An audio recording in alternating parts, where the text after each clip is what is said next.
So if you're a fan of horror games, slasher flicks, or just the idea of getting completely terrified while gaming with your friends, then you're going to want to stick around. Because Halloween, yes, that Halloween, is officially getting a brand new video game. And not just a little crossover DLC, not just another quick cameo in Dead by Daylight or Fortnite. No, this is a full-on standalone game based entirely on John Carpenter's legendary 1978 horror classic. And it's being developed by IllFonic, the same team behind Predator Hunting Grounds, Ghostbusters Spirit Unleashed, and most recently Killer Klowns from Outer Space, the game. Now this thing was officially revealed at Gamescom 2025, and I've got to say, this could be one of the biggest horror releases that we've seen in a long time, right there with the new Friday the 13th game that should be coming as well. So today, we're going to break down everything that we know about Halloween the game, look at IllFonic's track record with these asymmetric multiplayer titles, talk about what makes Michael Myers such a terrifying video game villain, and explore what this could mean for the future of horror gaming.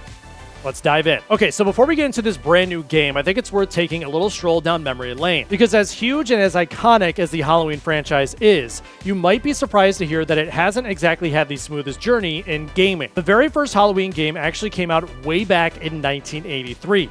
On the Atari 2600. It was this super simple little game where you played as a babysitter trying to rescue kids, while Michael Myers just kind of walked around trying to stab you. And here's the crazy part. The game was so controversial at the time because of its pixelated blood effects that a lot of stores actually refused to carry it. And then, nothing for over 35 years. That's right, one of the most iconic horror franchises of all time was completely ignored by the gaming industry. Meanwhile, Friday the 13th got its own games, Texas Chainsaw Massacre got one, even Chucky managed to pop in games before Halloween got another shot. And it wasn't until 2024 that we saw another official Halloween game, and even then, it wasn't a full title.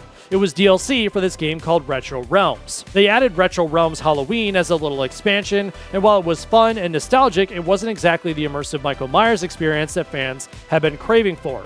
And of course, there is also Michael Myers in Dead by Daylight, but I mean, it's Dead by Daylight. It's not like an actual Halloween game. And so now, with IllFonic officially developing Halloween the game as a proper modern horror title, this is a huge deal. And so how did this all go down? So at Gamescom, IllFonic dropped a 2-minute reveal trailer. And now let's be clear here, this wasn't a full gameplay showcase. Instead, it was more of a cinematic teaser designed to set the tone and reintroduce us to Michael Myers. The trailer shows us Haddonfield, Illinois, the sleepy little suburban town that fans of the 1978 original know all too well. We get quick shots of the classic houses, dimly lit streets, and of course, that eerie fall atmosphere. And then, right at the end, we get our first look at Michael Myers, just standing there, silently, breathing heavily behind that mask. And so the trailer really leans into suspense and dread, and it nails that vibe of the original film. And IllFonic confirmed that the trailer was rendered in-engine, meaning it was created using the same assets and technology the actual game is built on. And now that's a good sign because it shows us what kind of atmosphere that they will be aiming for. But okay, let's talk about gameplay. Of course, we didn't see any of the gameplay, but we did get more details of what to expect. Halloween the game is being described as a one versus many asymmetric stealth horror experience. And so if you played games like Dead by Daylight, Friday the 13th the game, or even IllFonic's own Predator Hunting Grounds, you already have a good idea of what this means. And so basically, one player will take on the role of Michael Myers himself, stalking the streets of Haddonfield. The rest of the players take on the roles of civilians. You got babysitters, neighbors, just regular people who happen to be unlucky enough to cross paths with Michael. And as Michael, your job is to hunt, stalk, and terrify. So you'll be sneaking through shadows, breaking into houses, and slowly, methodically chasing down survivors. And as a civilian, your goal is, well, survival. You'll have to work together, protect one another, and find ways to alert the authorities before it's too late. And now from what IllFonic has said, it won't just be about running and hiding. Teamwork is going to matter here. And now what's cool is that this game won't just be multiplayer. IllFonic confirmed that there will also be a solo story mode where you can play with bots instead of real players. And so that's something that fans have been begging for, especially since some of IllFonic's earlier games have struggled if the player base wasn't super active. And to make things even better, IllFonic partnered directly with Compass International Pictures and Furtherfront, which are the rights holders for the Halloween franchise. And so that means we're not just getting some generic masked killer ripoff, this is going to be an authentic recreation of John Carpenter's world. And so here's the part that really excites me. IllFonic has said that their goal is to make this game as faithful as possible to the 1978 original film. And so that means iconic locations like Laurie Strode's house, the Myers residence, and those classic Haddonfield streets are going to be recreated in-game. And they're even pulling directly from John Carpenter's legendary soundtrack. And let's be honest here, that music is half the reason that Michael Myers is so terrifying. The second you hear that piano riff, you know that he is literally right around the corner coming to get you. And the developers described it as aiming for maximum immersion for Halloween fans. And honestly, that's exactly what this game needs. We've seen what happens when studios try to just slap a famous horror name on a game without respecting the source material. And so if IllFonic really nails that authentic Halloween vibe, this could be something special. And so now I think it is worth talking about IllFonic for a second because they do have a bit of a mixed reputation. On one hand, they've proven that they know how to handle licensed properties. There's Predator Hunting Grounds that was flawed, but it had some really cool ideas and captured that cat and mouse feeling of the Predator films. There's Ghostbusters Spirit Unleashed, which was fun and faithful to the franchise, and Killer Klowns from Outer Space. The game is one of the weirdest but most entertaining horror multiplayer titles out there. But on the other hand, their games haven't always had the longest shelf life. Sometimes matchmaking gets rough, sometimes balance is an issue, and sometimes they just simply don't hold up long term. So I think it's safe to say that people should be approaching this with cautious optimism, because who knows, this game could be really, really good, or unfortunately with IllFonic's track record, it could just go bad really, really quick. So we'll see what happens. But okay, so let's take a step back here, because why is Michael Myers such a perfect choice for an asymmetric horror game? And so think about it. Michael isn't some wisecracking villain.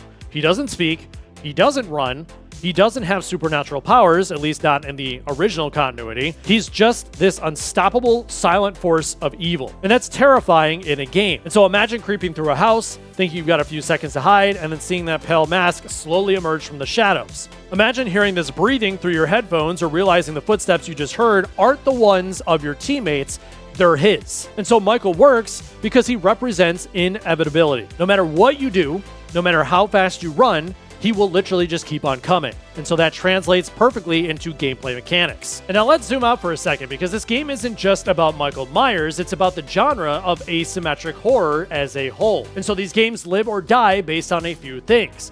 Number one is balance. Nobody wants to play if the killer is overpowered, or if survivors can win every single match. And so it needs to feel tense and fair. Number two is content updates. Games like Dead by Daylight have survived for years because they constantly add new killers, survivors, and maps. And number three is community support. If IllFonic really invests in keeping this game alive with seasonal events, cosmetics, balance tweaks, then it could actually thrive. And now the good news is that IllFonic's been through this before.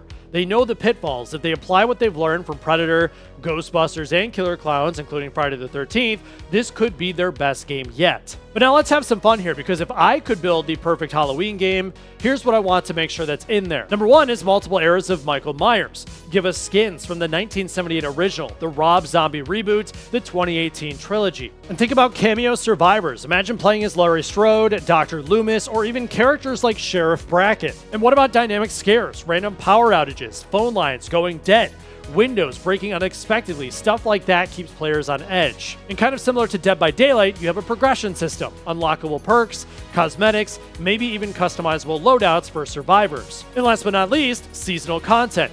Every Halloween, drop new updates, new modes, maybe even expand beyond Michael Myers into other slashers. And so now the question that many probably have is, when can we actually get our hands on this thing? And so right now, IllFonic is targeting a 2026 release window. And so that gives them plenty of time to polish the game and hopefully avoid some of the launch issues that their past titles have had. And as for platforms, the game is confirmed for PlayStation 5, Xbox Series X and S, and PC on both Steam and the Epic Games Store. And unfortunately, there is no word yet on whether it'll make its way to older hardware or the rumored next-gen consoles, but for now, it looks like they're focusing on the current generation, which honestly, I think is the best way to go.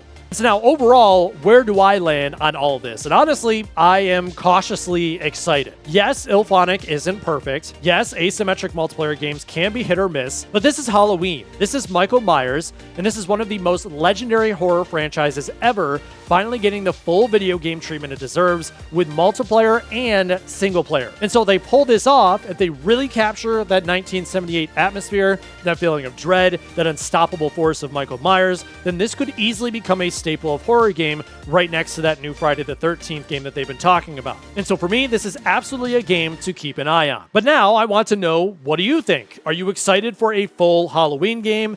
Do you trust IllFonic to handle it properly? And maybe, most importantly, if you will be playing the game, are you going to try to survive, or are you stepping into the shoes of Michael Myers himself? So, if you guys did enjoy this video, make sure to leave a thumbs up. Also hit that subscribe button if you're new, as I will continue to make more gaming news videos just like this one. Until next time.